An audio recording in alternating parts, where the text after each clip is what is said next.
Hello दोस्तों, नमस्कार, जय श्री राम। मैं आज आप लोग को बताता हूं कि 2025 में और आने वाला जो अगला साल है 2026 तक आप अपने कैपिटल को 50% से लेकर 100% तक का रिटर्न मीन्स अगर आपने एग्जांपल पकड़ना 1 लाख रुपए मार्केट में इन्वेस्ट किया तो उसको 1.5 लाख और 2 लाख आने वाला 1 साल के अंदर कैसे बना सकते हो, या 1 करोड़ लगाया तो 1.5 लाख और 2 करोड़ कैसे बना सकते हो। सिर्फ 10 चीज़ों का अगर अच्छे से आपने ध्यान रखा तो डेफिनेटली पैसे बनेंगे। उसके लिए किन किन चीज़ों का हमको ध्यान रखना है, सबसे पहले वो देखना है। 10 मिनट का वीडियो है, बहुत ध्यान से समझिएगा, आपको ये लाइफ टाइम ये नॉलेज काम आने वाली है। नंबर 1, सबसे पहले हमको किसी भी स्टॉक को बाई करने से पहले क्या ध्यान रखना है, जाना है किधर, screener.in के ऊपर एक सॉफ्टवेयर है, राइट। अभी मैं फंडामेंटल एनालिसिस की बात कर रहा हूँ, ओके। अब उसके लिए हम आपको स्क्रीन पे लेके चलते हैं और आप यहाँ देखेंगे, मैं यह आया स्क्रीन के ऊपर, ठीक है।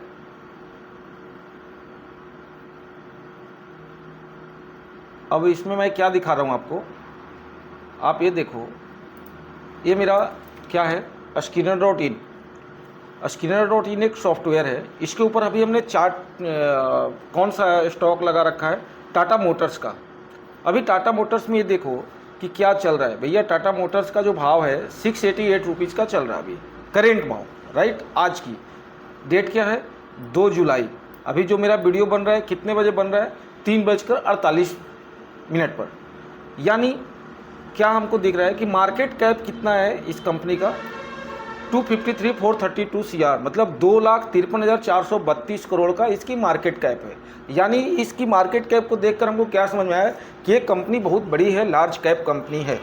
अप्रॉक्स 1 लाख मतलब 90 लाख से लेकर के ऊपर की जितनी भी कंपनियां वो सब हमारे किस में आते हैं, लार्ज कैप के श्रेणी में आते हैं, राइट। तो ये 2,53,432 करोड़ इसका मार्केट कैप है, यानी ये लार्ज कैप है। इसमें दूसरा हमको क्या ध्यान रखना है कि एक साल में, आने वाले 1 साल में हाई और लो कितना बनाया इसने, तो 1179 का हाई बनाया और लो गया था 536 पर, ठीक है। अभी डिविडेंड कितना देता है, 0.87%। यानी डिविडेंड का मतलब क्या हुआ कि पर शेयर, अगर एक शेयर हमने इनको खरीदा है 688 रुपीज़ की, तो उसका 0.87%, राइट।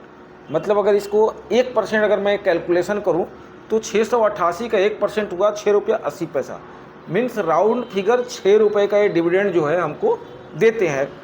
समझ में आ गया डिविडेंड का मतलब।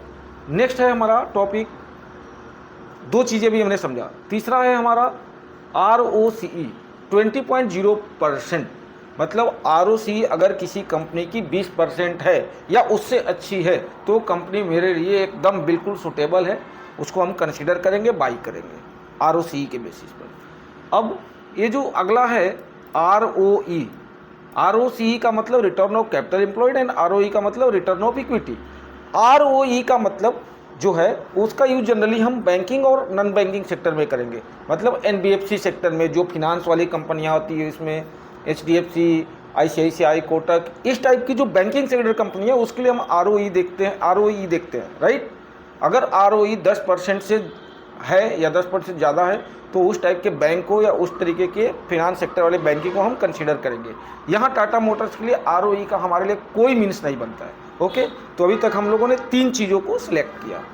नेक्स्ट चौथा पॉइंट हम क्या देखते हैं कि कंपनी का जो शेयर है वो प्लेज तो नहीं किया हुआ है कहीं। प्लेजिंग का मतलब क्या हुआ कि अपने किसी भी चीज़ों को हमने गिरवी रख दिया। सपोज करो कि ये मेरे पास पेन है, इस पेन की कॉस्ट है 10 रुपये और हमको ज़रूरत है 10 रुपये की या 5 रुपये की, तो हमने क्या किया कि आपको पास गया कि सर ये मेरा पेन है, आप अपने पास रख लो, 5 रुपये अभी मेरे को अर्जेंट ज़रूरत है, दे दो, राइट। जब मैं आपका पैसा 5 रुपये रिटर्न करूँगा देन आप मेरे को पेन दे देना। अगर मैं नहीं दे पाया तो आप इसको बेच देना या यूज कर लेना या रख लेना। एक टाइम हो जाता है कि हाँ मैं आपको कल तक पेन आके ले जाऊँगा, अगर कल तक नहीं देता हूँ तो फिर ये पेन आप रख लेना। इस तरीके की एग्रीमेंट हो जाती है, जहाँ से उसी को हम लोग बोलते हैं प्लेजिंग, मतलब गिरवी रखना। 4 चीज़ समझा। 5वां डेप्ट, मतलब क्या, कर्ज। इनके ऊपर किसी भी कंपनी के ऊपर अगर 25% से ज़्यादा का कर्ज है तो समझो कि वहाँ थोड़ा सा रिस्क है, बचना चाहिए। बट टाटा एक बहुत बड़ी ग्रुप है, आप भी जानते हो, तो इस तरीके से अगर निगेटिव पॉइंट इनका देखा जाए टाटा मोटर्स का, तो इनका जो डेप्ट है 71,540 CR का इनके ऊपर कर्ज है। थोड़ा ये एक परेशानी की बात है, बराबर, डेप्ट। अभी हम लोगों ने क्या टॉपिक 5 चीज़ें हमने डिस्कस की। नेक्स्ट हमारा क्या है, इसका हम जाएंगे प्रॉफिट एंड लॉस देखेंगे। यहाँ क्या दिख रहा है कि प्रॉफिट लॉस पिछले साल के कंपैरिजन इस साल हमारा थोड़ा सा प्रॉफिट कम हुआ है, 3000 करोड़ का प्रॉफिट अप्रॉक्स कम हुआ है। ओके, नेक्स्ट क्या हम देखते हैं, बैलेंस शीट जाते हैं। बैलेंस शीट के ऊपर क्या देखते हैं कि इनका जो रिजर्व है पिछले साल कितना था, रिजर्व मतलब क्या, अपना खुद का फंड, ठीक है, जो इन्होंने अपना रखा हुआ है 84,151 CR का था, जो कि 2024 में था, और अभी 2025 में 1,15,408 करोड़ का है, जो कि आप देख रहे हो। तो रिजर्व इनका बढ़ा है, तो it's a positive part. Overall इनका जो बोरोइंग है, कर्ज जो है, पिछले साल कितना था, 1,07,264 करोड़ का इनके ऊपर कर्ज था, जिसको इन्होंने क्या किया, रिड्यूस किया है, कम किया है। उस कर्ज को कम करके कितना किया, 71,540 CR। तो समझो कि किस तरीके की ये कंपनी है, कितना क्विकली अपना चीज़ों को, डेप्ट को, बोरोइंग को अपना चुकाता है। नेक्स्ट है हमारा CWIP। CWIP क्या होता है sir, construction work in progress. किसी भी काम को करने के लिए जो भी एक अलग से फंड डिकोड किया जाता है, उसी को हम लोग CWIP करते हैं। पिछले साल ये अपने बिजनेस को एक्सपेंड करने के लिए 35,698 करोड़ का इनका फंड था। इस बार उसको इन्होंने बढ़ा के क्या किया, 65,806 करोड़ रुपए CWIP में इन्होंने लगाया है। और जैसे ही काम कंप्लीट होगा, ये फंड किधर जाएगा, आके फिक्स्ड एसेट में ऐड हो जाएगा। वो एक अच्छी पार्ट है। क्लियर। तो अभी हम लोगों ने करीब 7 टॉपिक पे डिस्कस किया, 5 ऊपर में किया, 6वां हमने प्रॉफिट एंड लॉस देखा, 7वां हमने बैलेंस शीट देखा। बैलेंस शीट ही हमारा फंडामेंटल एनालिसिस का एक, जो बिल्कुल कह सकते हो ना, जैसे हम लोग का दिमाग है कि बॉडी का सबसे अगर बेस्ट पार्ट क्या है, तो माइंड है। अगर हम बुद्धि हमारी डिस्टर्ब हो गई, मेंटल कुछ प्रॉब्लम्स है, तो फिर हमारा समझो अगर हाथ नहीं है तो फिर भी चल जाता है, बट माइंड ही नहीं है तो अपन बेकार हो जाते हैं। तो उसी तरीके से हमारा balance sheet main stock market का एक क्या है, माइंड है। कैश फ्लो हमारे काम की चीज़ें नहीं है। उसके बाद आते हैं share holding pattern. Share holding pattern में क्या दिख रहा है, 42% प्रमोटर के पास, 18% करीब FII के पास। FII का मतलब जान ही रहो, फॉरेन इंस्टीट्यूशनल इन्वेस्टर, बड़े बड़े फंड रेज करके लाते हैं, जैसे हमारे DII हैं।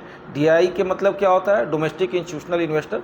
मतलब जितना भी म्यूचुअल फंड है, SIP का फंड जो जाता है, वो किधर जाता है, DII वाले के पास जाता है, एक एजेंसी के पास जाता है। वो एजेंसी का रिसर्चर जो है रिसर्च करते हैं और वो फंड को लोकेट करते हैं कि इस स्टॉक में लगाऊं या इधर लगाऊं या इधर लगाऊं, राइट। तो ये इनका काम है। तो यानी हमारा कहने का मीन्स है कि स्ट्रॉन्ग हैंड जो है प्रमोटर, FII एंड DII, अगर इनके पास 70% से ज़्यादा का स्टॉक होल्डिंग है, शेयर होल्डिंग है, तो ऐसे स्टॉक में हमको जाना चाहिए, क्योंकि बड़े प्लेयर ही हमारे किसी स्टॉक को ऊपर या नीचे करते हैं। उन्हीं के हाथ में दम होता है, उन्हीं के पास पावर होता है कि उस स्टॉक को ऑपरेट कर पाएंगे, ऊपर की ओर लेके जा पाएंगे, पंप या डंप कर पाएंगे। हम जैसे रिटेल क्लाइंटों की बस की बात नहीं है। इसलिए छोटे क्लाइंट जहाँ ज़्यादा हों वहाँ से दूरी बनाए रहिए, जिधर बड़े प्लेयर ज़्यादा हों उधर आप भी मजबूती से टिके रहें। तो ये जो चीज़ें अभी हमने समझा, करीब हमने 10 पॉइंट बताया इन डेप्थ, एक एक चीज़ों का इन डेप्थ। अगर वीडियो है तो डिस्क्रिप्शन में मेरे यूट्यूब चैनल पे ही आप जब जाओगे, डालोगे फंडामेंटल एनालिसिस, तो उसमें एक एक चीज़ों का पूरा इन डिस्क्रिप्शन दिया हुआ है। आप वहाँ से जाओ, चीज़ों को समझो। उसके बावजूद अगर किसी पॉइंट को लेकर आपको कन्फ्यूजन होती है, तो वहाँ मेरा कॉन्टैक्ट नंबर दिया हुआ है, वहाँ मेरा email ID दिया है, या मेरे को व्हाट्सएप करो तो मैं आपको रिस्पॉन्स करूँगा, या आप कमेंट बॉक्स में डाल दो कि अपन को इस चीज़ पे एक वीडियो बना दो, उस टॉपिक पे मैं इन डेप्थ वीडियो बनाऊँगा। या अगर डायरेक्ट आप मेरे से कंसल्ट करके पूछना चाहते हो तो आप कंसल्ट कर सकते हो, पूछ सकते हो, समझ सकते हो, फ्री ऑफ कॉस्ट। दूसरा, इसके अलावा ये तो हमारा हो गया फंडामेंटल एनालिसिस। भाई अब टाटा मोटर्स का तो फंडामेंटल से समझ में आया कि ठीक है, अभी लेने के लिए आप एक तरीके से सही है, मेरे को बहुत ही अच्छे पॉइंट में कम रेट में मिल रहा है स्टॉक, राइट। लेकिन एक सिस्टमेटिक अप्रोच, एंट्री कहाँ बनाए और एग्जिट कहाँ बनाए, उसके लिए हम क्या करें, तो उसके लिए आपको टेक्निकल एनालिसिस का एक सपोर्ट लेना होगा, राइट। जैसे अभी मैं आपको दिखाऊं, ये हमारा निफ्टी का चार्ट है। अगर मैं यहाँ पर डालूं टाटा मोटर्स, ठीक है। अब टाटा मोटर्स में हम क्या कर सकते हैं सर, इसके लिए हम 3 चीज़ों का इस्तेमाल करेंगे। किसका? 3 चीज़ों का। किसका किसका? Moving average 200, moving average 50 and moving average 20। जैसे ही इन तीनों मूविंग एवरेज के नीचे अगर ये रहेगा प्राइस इसका, तो हम क्या करेंगे? बाई कर लेंगे। जैसे अभी आप देखो यहाँ पर सबसे ऊपर क्या है? येलो कलर, मूविंग एवरेज 200, उसके बाद क्या है? 50। ये देखो बिल्कुल इस आज के डेट में 200 आगे है, एकदम बिल्कुल जूम करके देखिए, ठीक है। यहाँ दिख रहा है रेड वाली, उसके बाद 3rd नंबर पे ब्लू वाली, और इसके नीचे ग्रीन कैंडल। अगर ऐसा सिनेरियो बने तो आप एंट्री पॉइंट बना लो, बाई कर लो। और सेम जब जस्ट इसका अपोजिट हो जाए, मतलब क्या? 200 नीचे, उसके ऊपर 50 एंड उसके ऊपर 20 और उसके ऊपर कैंडल क्लोजिंग दे, देन हम क्या करेंगे? एग्जिट हो जाएंगे। तो एक हमारे पास टाटा मोटर्स को एक सिस्टमेटिक अप्रोच मिल रहा है इस तरीके से बाई करने का। इस तरीके की और भी इन डेप्थ जानकारी लेने के लिए मेरे पास बहुत सारे टेक्निक्स हैं, स्ट्रेटजी हैं, जिसको कि आप यूट्यूब में भी सीख सकते हो या मेरे को कंसल्ट करके भी सीख सकते हो। मार्केट में अपना काफ़ी अनुभव है। हम लोग जॉब किए पहले शुरुआत में फिनेंशियल सेक्टर में, उसके बाद ट्रेडिंग किए हेजिंग करके। थीटा डीके वाला जब बंद हुआ तब से अभी थोड़ा उसमें कम करते हैं, सिर्फ और सिर्फ पहले तो डे बाय डे एक्सपायरी आता था तो उसमें दबा के हम लोग पैसे बनाए। अभी थोड़ा सा अवॉइड करते हैं, अब थोड़ा सा फोकस ज़्यादा स्विंग ट्रेडिंग पे करते हैं, क्योंकि और भी कुछ काम में अभी यूट्यूब पे भी आप लोग के पास भी अपनी एजुकेशन देना होता है, तो फुल टाइम उसको स्क्रीन को देख पाना थोड़ा सा मुश्किल हो जा रहा है, इसलिए उसको अवॉइड करके इधर फोकस किया है, राइट। दूसरा बट करते हैं, आज भी कर रहा हूँ मैं। तो मेरा कहने का बस मीन्स इतना है कि अगर ईमानदारी से तरीके से एक सिस्टमेटिक अप्रोच बना के आप काम करेंगे ना, तो मार्केट में पैसा बनता है सर। आने वाले 1-1.5 साल में आप देखना, आज का ये टाइम आपने देख लिया, 1 साल के बाद देखना कि इस वीडियो को देख करके आपने इसमें पैसे, मैं कोई रिकमेंडेशन नहीं कर रहा, मैं एक वे बता रहा हूँ, एक एजुकेशनल पर्पस की इस तरीके से किसी भी स्टॉक का आप सिलेक्शन कर सकते हो। मैं नहीं कह रहा कि टाटा मोटर्स को आप लोग ले लो, ऐसा मैं कोई रिकमेंड नहीं कर रहा हूँ सर। मैं बस एक वे बता रहा हूँ कि एक सिस्टमेटिक अप्रोच हो गया एंट्री पॉइंट बनाने का, एग्जिट पॉइंट होने का। क्या बताया? एंट्री पॉइंट अभी के टाइम में एंट्री पॉइंट सबसे ऊपर 200 होना चाहिए, उसके बाद 50, उसके बाद 20 एंड देन उसके नीचे कैंडल हो, देन वहाँ एंट्री बना लो। और जस्ट इसका अपोजिट हो जाए, नीचे 200, उसके बाद 50, उसके ऊपर 20 और उसके ऊपर कैंडल हो जाए, देन हम क्या करेंगे? एग्जिट हो जाएंगे, प्रॉफिट बुक कर लेंगे, ठीक है। चलो, तो बाकी चीज़ें और डिस्क्रिप्शन बॉक्स में दिया है, आपकी कोई भी क्वेरी हो आप कंसल्ट कर सकते हो। Thank you so much.